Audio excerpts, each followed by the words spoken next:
यदि निश्चल भक्ति से प्रभु की आराधना करते तो आपको स्वतः ही भोलेनाथ का सानिध्य प्राप्त होता और स्वयं को सुरक्षित रखने हेतु और आपको प्रभु के आत्मलिंग की आवश्यकता ही नहीं होती। प्रभु के छठे अवतार थे प्रभु शरभ, जिन्होंने ये सीख दी कि विजय प्राप्ति के उपरांत अहंकार के वश में आकर स्वयं पर नियंत्रण नहीं खोना चाहिए। किंतु आपने तो प्रभु के आत्मलिंग को प्राप्त करने पर भी अपने अहंकार से मुक्त नहीं हुए और प्रभु महादेव से कैलाश का ही त्याग करवाने का संकल्प ले लिया। तो मैंने क्या बुरा किया गौरी पुत्र?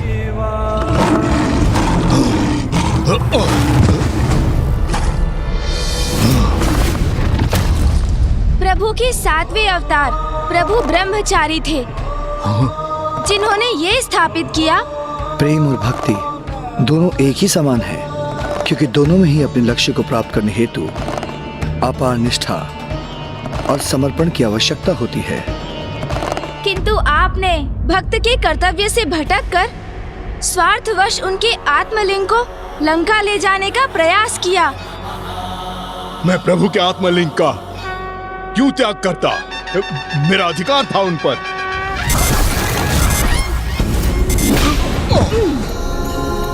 अधिकार? कैसा अधिकार लंकेश? कदाचित आपको प्रभु के आठवें अवतार प्रभु सुनट नर्तक की कथा से प्राप्त सीख का स्मरण नहीं हुआ? भले ही मैं तुम्हें याद नहीं लौटा रहा हूँ, तो अधिक समय तक इसे अपने पास नहीं रख सकोगे। समय आने पर ये अपने उचित स्थान पर लौट जाएंगे। जो तुम्हारा है ही नहीं, वो तुम्हारा कैसे हो सकता है? किंतु आपने तो समस्त मर्यादाओं का ही परित्याग कर दिया। प्रभु के आशीर्वाद को भी अपना अधिकार मान बैठे आप। फिर प्रभु के नवे अवतार प्रभु सुरेश्वर की कथा से ये सीख प्राप्त हुई कि जो बाधाओं की चिंता किए बिना पूर्ण एकाग्रता से निरंतर अपने परम लक्ष्य की ओर बढ़ते हैं, वो अवश्य विजयी होते हैं। किंतु आप तो अपने लक्ष्य, अपने प्रभु और उनकी भक्ति से भटककर निस्वार्थ के प्रति एकाग्र हो गए। बस गौरी पुत्र, अब आप मुझे अत्यंत क्रोधित होने पर विवश कर रहे हैं। आपका क्रोध जागृत हो रहा है लंकेश? तो तनिक प्रभु के क्रोधांश से उत्पन्न हुए उनके 10वें अवतार प्रभु ऋषि दुर्वासा की सीख का भी स्मरण कर लीजिए, जिन्होंने सदा अनुशासन का पालन करने की सीख दी। किंतु आप ही भक्ति का अनुशासन भूल गए। निश्चल भक्ति से छल का समावेश होने दिया आपने। छल नहीं, मेरी भक्ति थी गौरी पुत्र, प्रभु की सर्वोच्च भक्ति, महान भक्ति।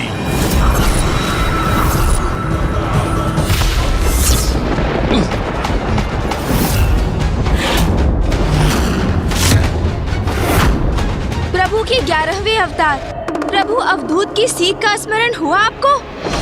अहंकारी को उसका अहंकार उसकी वास्तविकता से परिचित कराता है, जिसके परिणाम स्वरूप कुछ ऐसे अहंकारी होते हैं जो उचित सीख प्राप्त कर स्वयं में परिवर्तन ले आते हैं, किंतु कुछ किसी भी सीख को प्राप्त करने में अक्षम रहते हैं और पूर्ण रूप से स्वयं पर अहंकार का प्रभाव होने देते हैं। अहंकार नहीं, विश्वास है कि मैं प्रभु का महानतम भक्त हूँ। तभी तो प्रभु के आत्मलिंग प्राप्त हुए थे मुझे, और उन आत्मलिंग को आपने मुझसे छल से छीना गौरी पुत्र। जो अपना नहीं है वो पराया है। उसके मोह से ही मात्सर्य अर्थात ईर्ष्या का जन्म होता है, और मात्सर्य सदा विनाश की ओर ही ले जाता है। प्रभु के 12वें अवतार प्रभु वृषभ ने इसके प्रति सावधान रहने की तो आपको सीख भी दी, और आप स्वयं ही देख लीजिए कि जिस पर आपका अधिकार नहीं था, उसके मोह ने आपके साथ संपूर्ण सृष्टि के लिए भी कैसी विनाशकारी स्थिति उत्पन्न कर दी।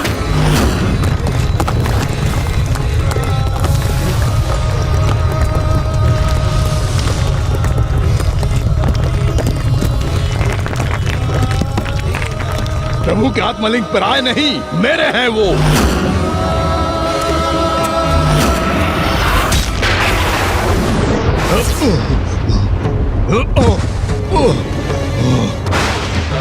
प्रभु के 13वें कृष्ण दर्शन अवतार की सीख तो मत भूलिए लंकेश। ये तो ज्ञात है ना आपको कि आसक्ति से ही दुर्गति है। किंतु आपने कहा प्रभु के आत्मलिंग के प्रति अपनी आसक्ति का परित्याग किया। आसक्ति के स्थान पर श्रद्धा, भक्ति और प्रभु के अटूट विश्वास को आत्मसात करना चाहिए था आपको, क्योंकि प्रभु अपने भक्तों के विश्वास को कभी खंडित नहीं होने देते। यही सीख थी ना प्रभु के 14वें अवतार प्रभु भिक्षुवर्य की। किंतु आपको किसी भी सीख का क्या लाभ, क्योंकि आपको तो एकमात्र अपनी शक्ति में ही विश्वास है लंकेश।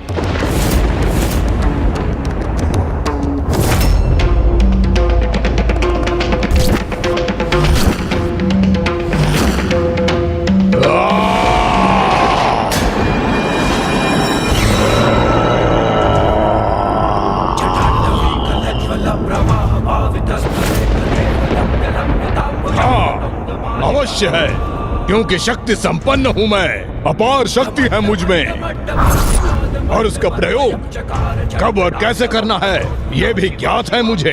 ये आपकी शक्ति नहीं, आपका अभिमान है लंकेश।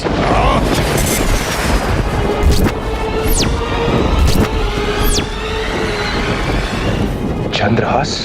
ये क्या? दशानन ने तो महादेव द्वारा दिए गए चंद्रहास को ही उनके पुत्र के समक्ष प्रकट कर लिया।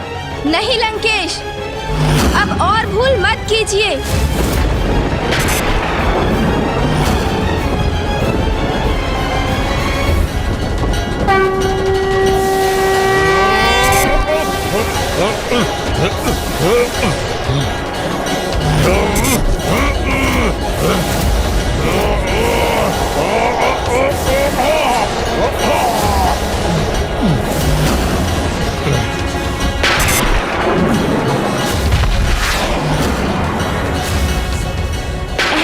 लंकेश, तुम पिताश्री से प्राप्त चंद्रहास का प्रयोग अधर्म के लिए कदापि नहीं कर सकते।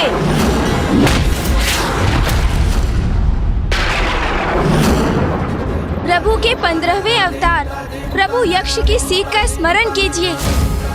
सदा स्मरण रखना, मात्र ज्ञान अथवा सीख देने से पुण्य प्राप्त नहीं होता, स्वयं उस सीख का पालन करना भी अति आवश्यक है।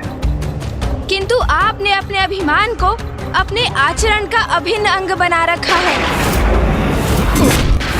और आपने प्रभु के 16वें अवतार प्रभु यतिनाथ की जो कथा अंत में सुनाई थी, उनसे यही सीख प्राप्त होती है कि अतिथि देवो भवः, अर्थात अतिथि ही भगवान के स्वरूप होते हैं। किंतु आपने तो प्रभु को अतिथि के स्थान पर बंदी बनाकर लंका में स्थित करने का लक्ष्य निर्धारित किया हुआ था।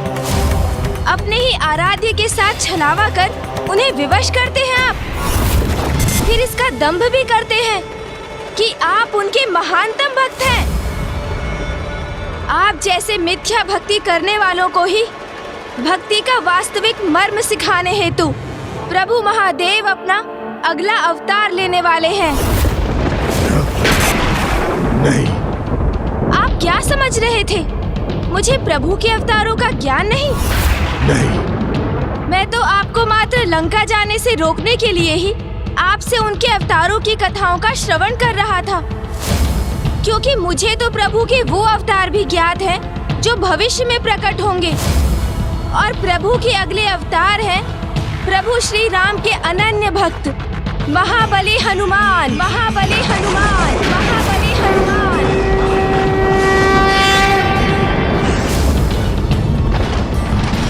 वो महाभक्त प्रभु हनुमान जो अपने वक्ष में अपने आराध्य को धारण कर हमें ये सीख प्रदान करने वाले हैं कि भक्त के कण कण में प्रभु का वास होता है, और जो भक्त अपने शरीर को ही प्रभु का मंदिर मान लेते हैं वो तो स्वयं भगवान बन जाते हैं।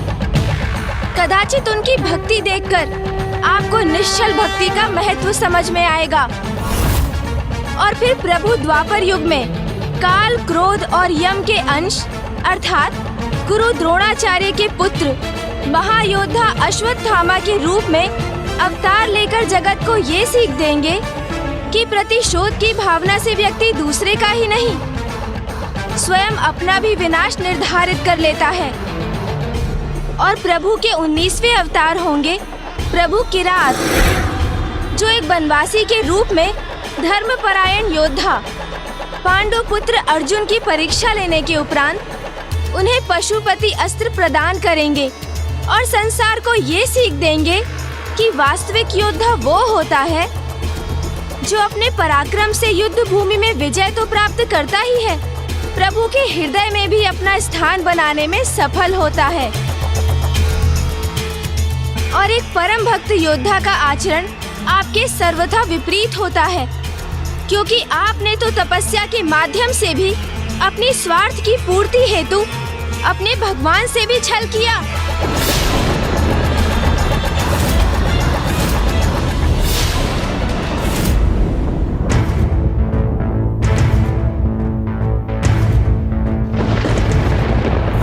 त्र्यंबकं सदाशिवं नमामि हे उमापति जय नीलकंठ जय अनंत नमोस्तुते नमोस्तुते। हो भोलेनाथ भक्त के हो कष्ट से निवारते, ये सृष्टि सारी संकटों से जित ही है उबारते। यदि अभी भी आपने स्वयं को नहीं सुधारा लंकेश, तो प्रभु महादेव के अगले 3 अवतारों में से एक प्रभु हनुमान आपको उचित सीख अवश्य देंगे। तब उनका आगमन आपके विनाश का संकेत होगा और उसी दिवस से आपका सर्वनाश आरंभ हो जाएगा।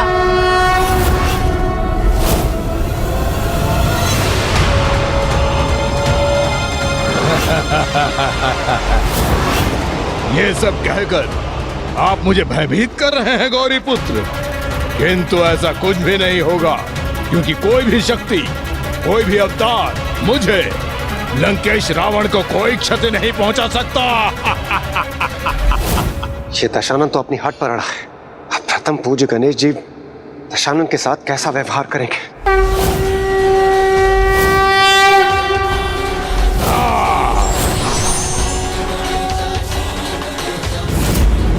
मैं तो आपको सुधरने का एक अंतिम अवसर प्रदान कर रहा था लंकेश।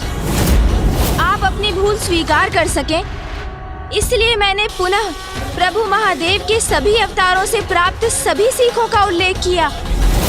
किंतु अब मुझे आभास हो रहा है कि आप अब कोई सीख स्वीकार नहीं करना चाहते। संसार का सर्वश्रेष्ठ ज्ञानी हूँ मैं, और आप मुझे ज्ञान दे रहे हैं गौरी पुत्र। आप मेरे आराध्य शिव शंकर शंभू के पुत्र हैं, इसलिए अभी तक शांत रहा मैं। और यदि आपने मुझे प्रभु के आत्मलिंग को ले जाने से रोका, तो मैं अपने संपूर्ण शक्ति का प्रदर्शन करने से नहीं रुकूंगा।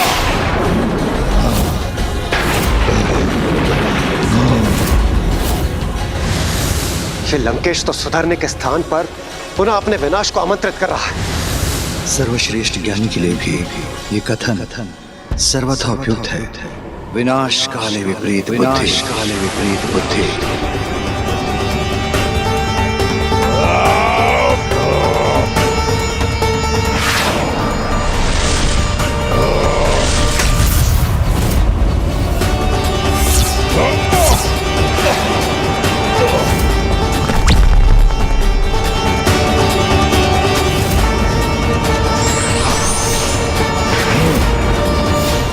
जो सीख प्राप्त कर स्वयं को सुधारने में असमर्थ हो, उसे तो मात्र दंडित ही किया जा सकता है। अब आप अपनी मृत्यु के लिए तैयार हो जाइए लंकेश।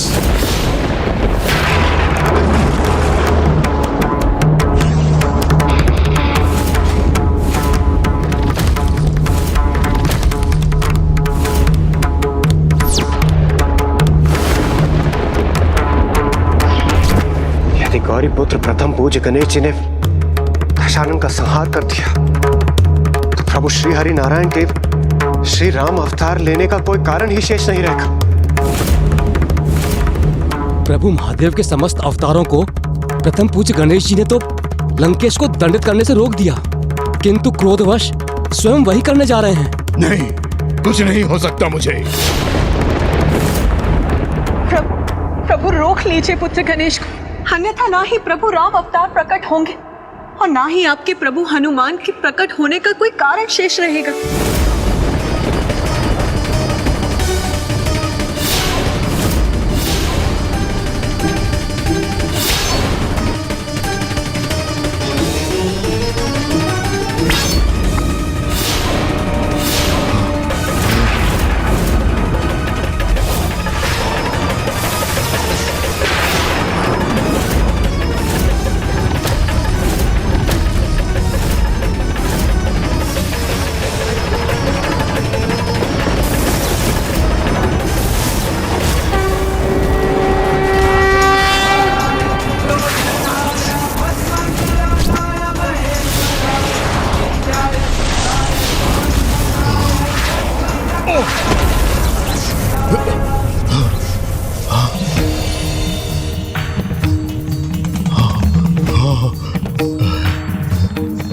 मुझे ज्ञात था मेरे प्रभु शिव शंकर शंभु अवश्य मेरी रक्षा करेंगे।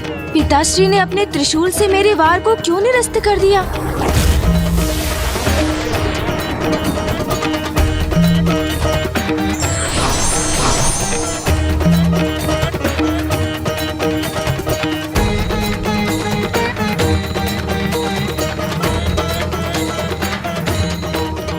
महादेव। पुत्र, लंकेश रावण को उसके अपराध का दंड प्राप्त हो चुका है।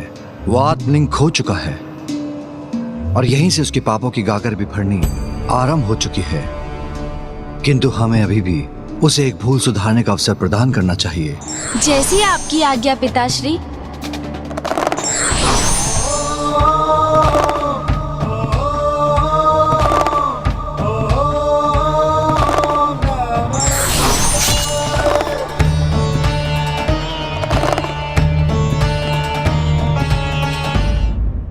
मेरे प्रभु, मेरे शिव शंकर शंभु, मुझे ज्ञात था कि आप मेरी रक्षा अवश्य करेंगे। मैं तुम्हारी रक्षा करने नहीं, तुम्हें सचेत करने आया हूं लंकेश। अनेक कल्पों और युगों से तुम मेरे समक्ष आते रहे हो। प्रत्येक बार जब भी तुमने जन्म लिया, मेरा भक्त होते हुए भी अंततः तुम पाप ही करते आए हो। और फिर विवश होकर प्रत्येक युग में नारायण तुम्हारा वध करते रहे।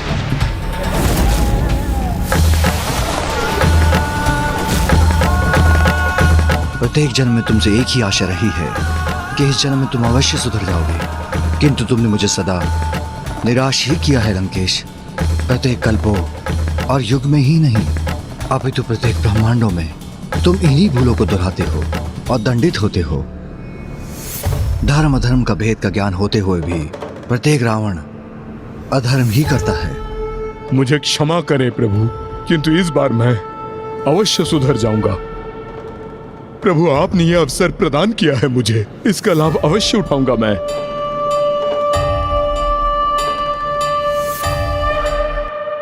हे गौरी पुत्र, मुझे प्रत्येक भूल की क्षमा दीजिए।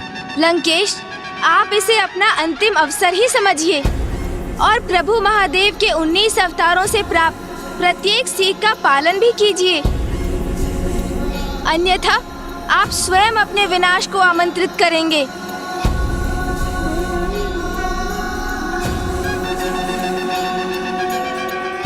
प्रभु, आपकी कृपा हेतु लंकेश रावण का कोटि कोटि धन्यवाद। आपसे क्षमा पाकर मैं धन्य हो गया प्रभु।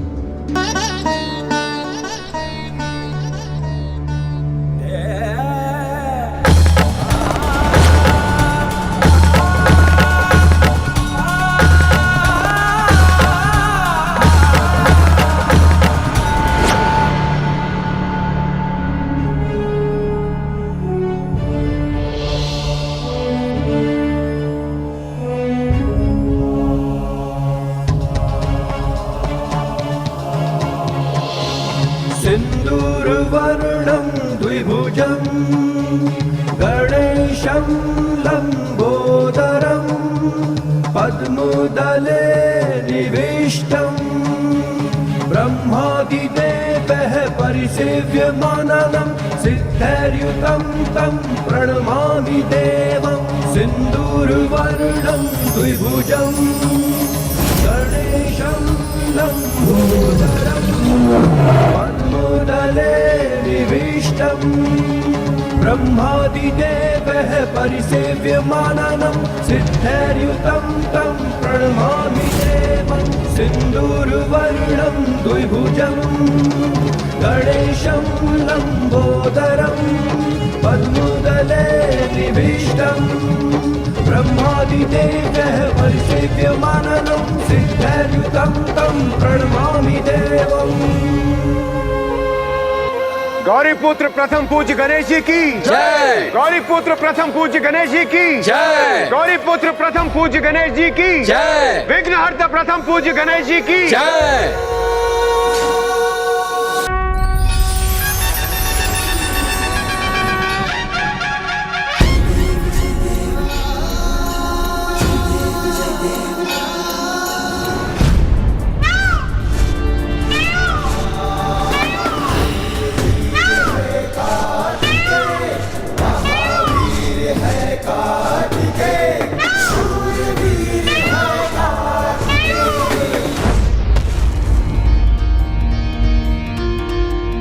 बधाई हो अनुज गणेश, तुमने लंकेश रावण को पिताश्री के आत्मलिंग के साथ लंका पहुंचने में सफल होने नहीं दिया।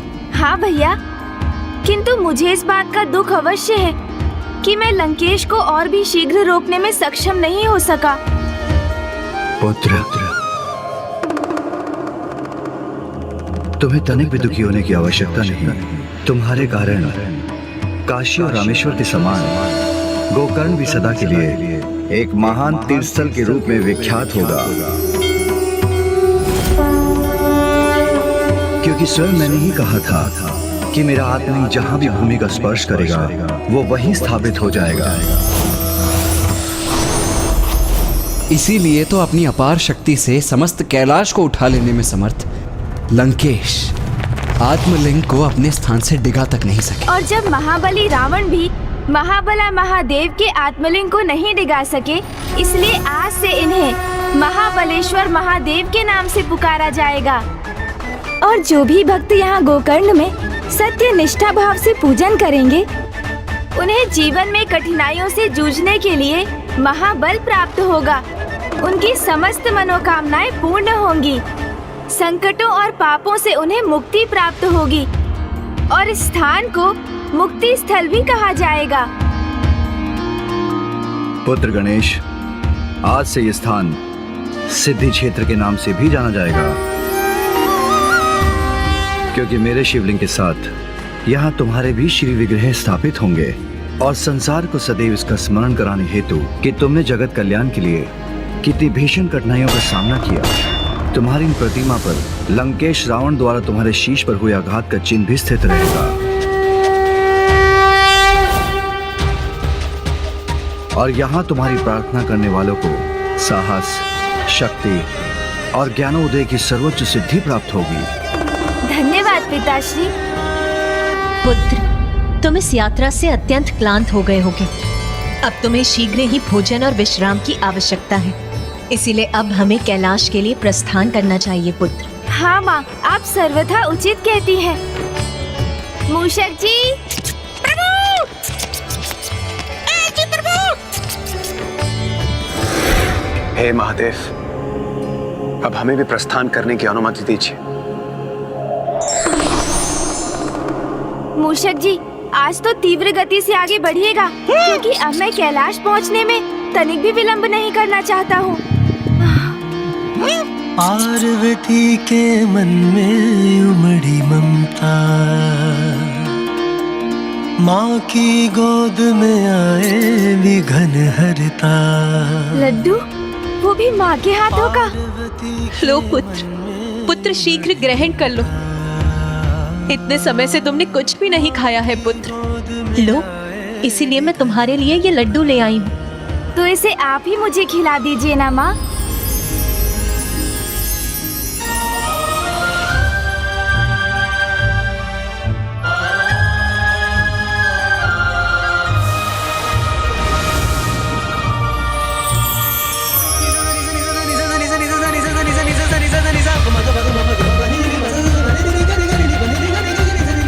स्वामी, कितनी अद्भुत है ना प्रथम पूज्य गणेश जी की ये लीला।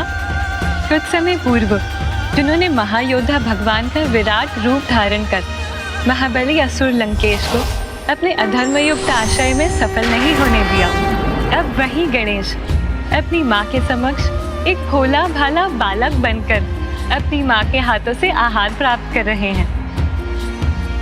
धन्यवाद माँ। महादेव, अब हमें भी आज्ञा दीजिए।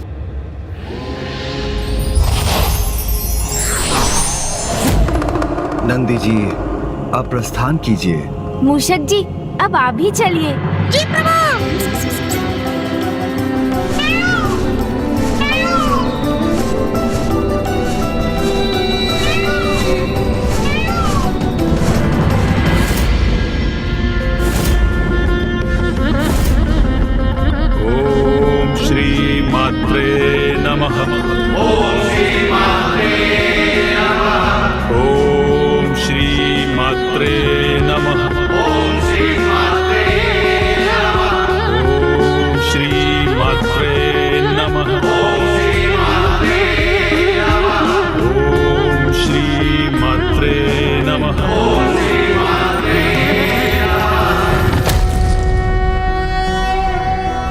ज्ञानानन्दमयं देवं निर्मलस्फटिकाकृतिम् आधारं सर्वविद्यानां हयग्रीवम् उपास्महे।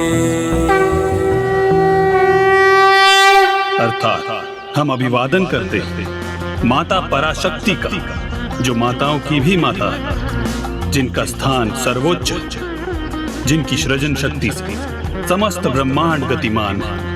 इस मंत्र के उच्चारण से हम उन्हीं माता अर्थात जगत की ममतामयी नारी शक्ति से सीधा संपर्क साधते हैं। इसलिए मेरे प्रिय शिष्यों, अब माता के लाल वर्ण को मन में धारण कर पूर्ण निष्ठा से माता के इस मंत्र का जाप करो, ताकि यही मंत्र हमें माता पराशक्ति की संपूर्ण रचना से एकीकार करेगा। ओम श्री मात्रे नमः। ओम श्री मात्रे नमः। ओम श्री मात्रे नमः। ओम श्री मात्रे नमः। ओम श्री मात्रे नमः। ओम श्री मात्रे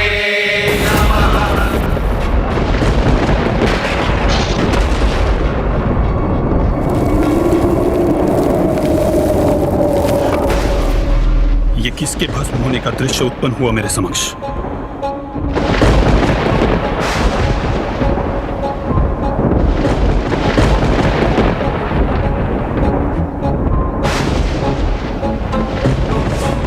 हे गुरु हैग्रीव, ये कैसा भयंकर दृश्य था? किसी बड़े अनिष्ट का संकेत है ये, किंतु हमारा मंत्र जाप कदापि नहीं रोकना चाहिए। ओम श्री मात्रे नमः। ओम श्री मात्रे नमः। ओम श्री मात्रे नमः। ओम श्री मात्रे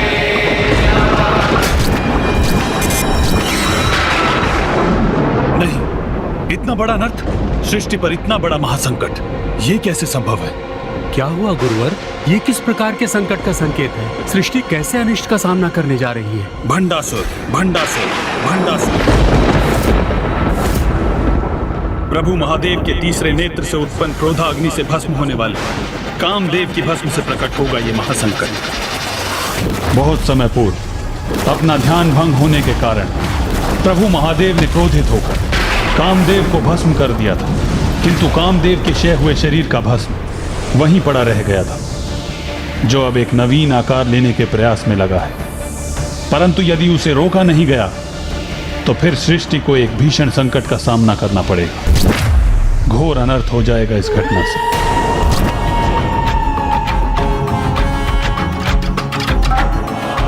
तथास्तु। तुम 60 सहस्त्र वर्षों तक कहीं ब्रह्मांड पर एक छत्र राज करोगे।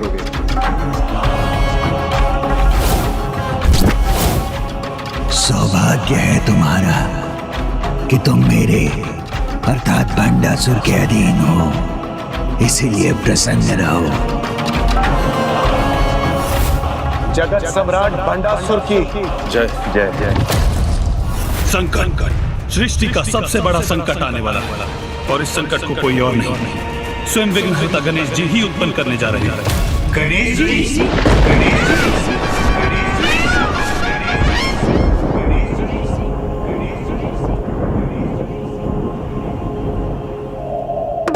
हे प्रभु, हे सदाशिव, वैसे तो आप हमारी पुत्री की पति है, हमारे जमाता है, किंतु फिर भी हमें आपके दर्शन का सुख प्राप्त नहीं हो रहा है। कृपा कर सह परिवार हमारे निवास स्थान पर पधारिए और हमें दर्शन दीजिए प्रभु। कृपा कीजिए, हमें दर्शन दीजिए प्रभु, दर्शन दीजिए। कृपा करके हमारी विनती स्वीकार कर हमारे निवास स्थान पधार, हमें सेवा का अवसर दीजिए प्रभु, हमें सेवा का अवसर दीजिए प्रभु। मुझे माता पिता से भेंट करने की बड़ी प्रबल इच्छा हो रही है, और उनका निवास स्थान तो अत्यंत निकट है।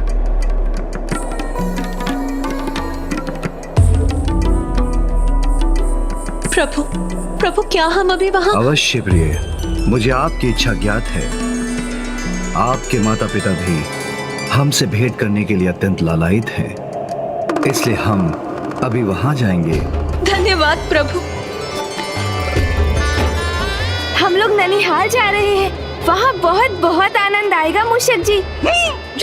आप तैयार हो जाइए। वहाँ तो बहुत अधिक स्वादिष्ट भोजन और भांति भांति के उपहार भी प्राप्त होंगे हमें। अधिक उत्साहित होने की कोई आवश्यकता नहीं है अनुज गणेश, क्योंकि इस बार नाना जी और नानी जी का संपूर्ण स्नेह और ध्यान मैं तुम पर केंद्रित नहीं होने दूंगा। अच्छा, फिर देखते हैं भैया।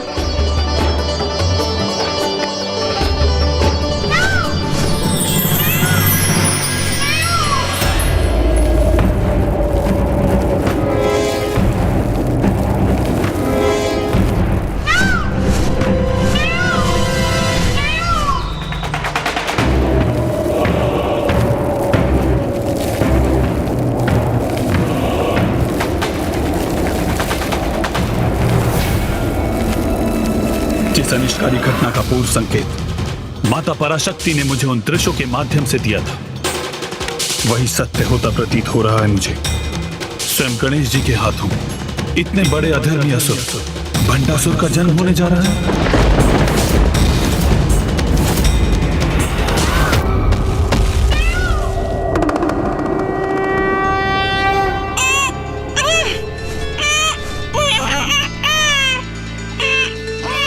अरे प्रभु, इस चढ़ाई पर आगे बढ़ने में मुझे कठिनाई हो रही है। मूषक जी, शीघ्रता करो अनुज, अन्यथा यदि मैं तुमसे पूर्व नाना जी और नानी जी के पास पहुंच गया ना, तो उनका सारा प्रेम मुझी पर उमड़ जाएगा। अरे सभी आगे बढ़ रहे हैं। प्रभु, मैं अपनी गति में वृद्धि करने का प्रयास करता हूँ। शीघ्रता कीजिए मूषक जी।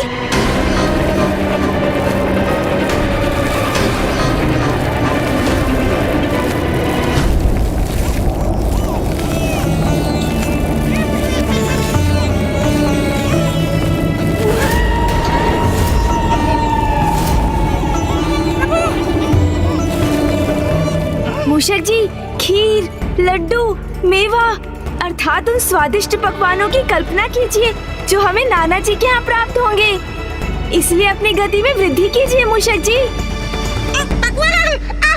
आनंद आएगा फिर तो।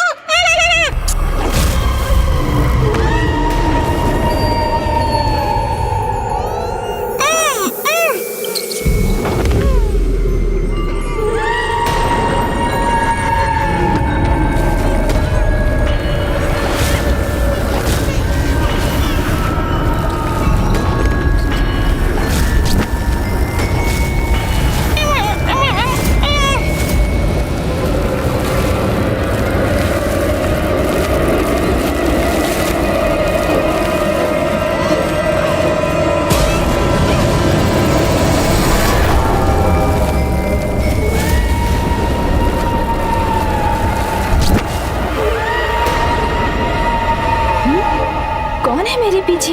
ये किसका आभास हुआ मुझे?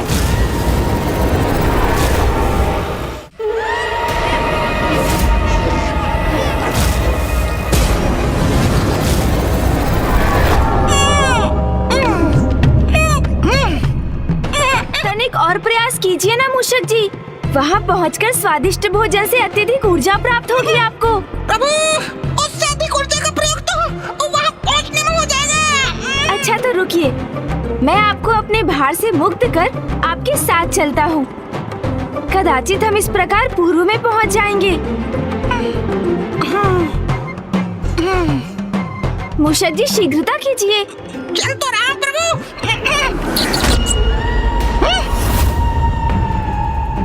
ओहो, अब आप क्यों रुक गए मूषक जी? क्या अभी ऊर्जा शेष नहीं रही आप में? क्या क्या है वहाँ? किसकी ओर संकेत कर रहे हैं आप मूषक जी?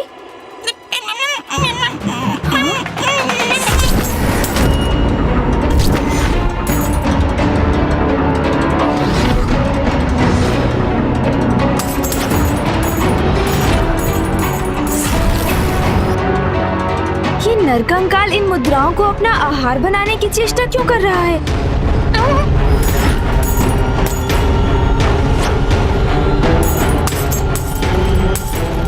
प्रतीत होता है ये मुद्राओं का लोभ छोड़ नहीं पा रहा। वो मुद्राएं खाना चाहता है जिन्हें इसका शरीर अपने भीतर रख भी नहीं सकता।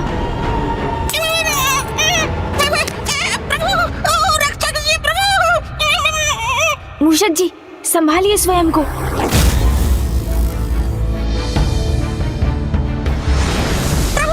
शीघ्र चलिए इस विचित्र और भयंकर स्थान से। वैसे भी हमें विलंब हो रहा है।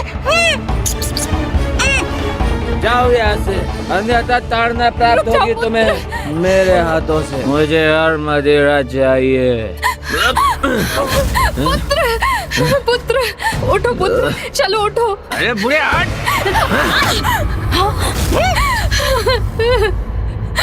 मैंने कहा ना, मेरे निकट मत आना बुढ़िया, मत आना निकट मेरे। कैसा दृश्य है ये? पुत्र माँ पर अत्याचार कर रहा है एवं माँ पुत्र के अवगुणों की उपेक्षा करके अभी भी उसकी सुरक्षा के प्रति चिंतित है। इस माँ को समझना होगा, ममता आवश्यकता से अधिक हो तो वो भी पुत्र के लिए विष समान हो जाती है।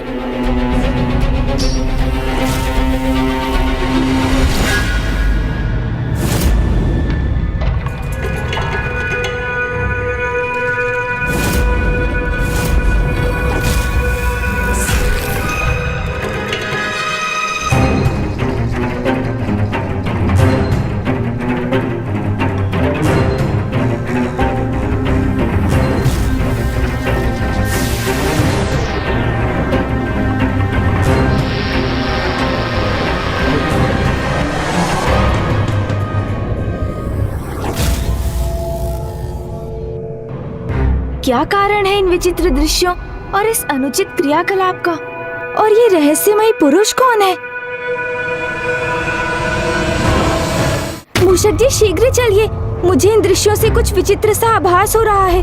तत्काल पिताश्री से जाकर पूछना होगा इस विषय में। चलिए।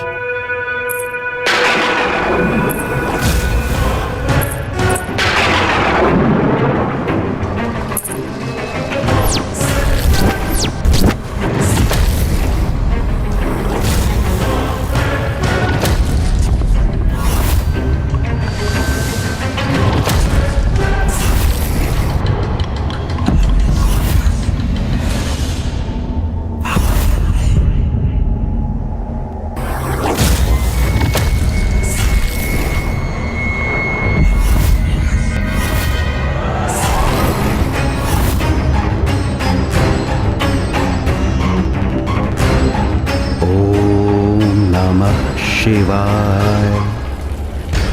ओम नमः शिवाय। ओम नमः शिवाय। ओम नमः शिवाय। ओम नमः शिवाय। ओम नमः शिवाय। ओम नमः शिवाय। ओम नमः शिवाय।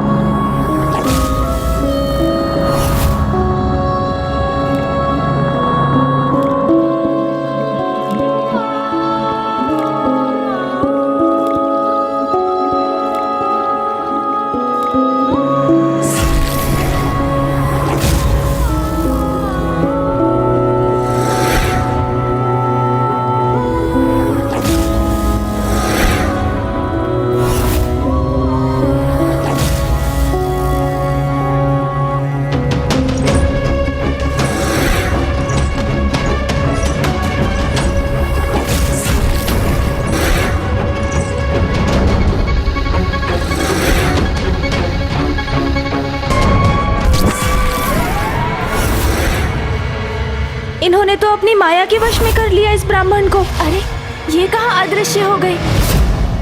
ये सब क्या घटित हो रहा था? कौन थे ये सभी? और हमारे समक्ष इस प्रकार क्यों प्रकट हुए? क्या इन विचित्र दृश्यों में हमारे लिए कोई संकेत नहीं था मूषक जी? मुझे तो ज्ञात नहीं प्रभु। चलिए शीघ्र आगे बढ़ते हैं। मुझे शीघ्र पिताश्री से ज्ञात करना चाहिए कि इन विचित्र घटनाओं का भला क्या अर्थ है।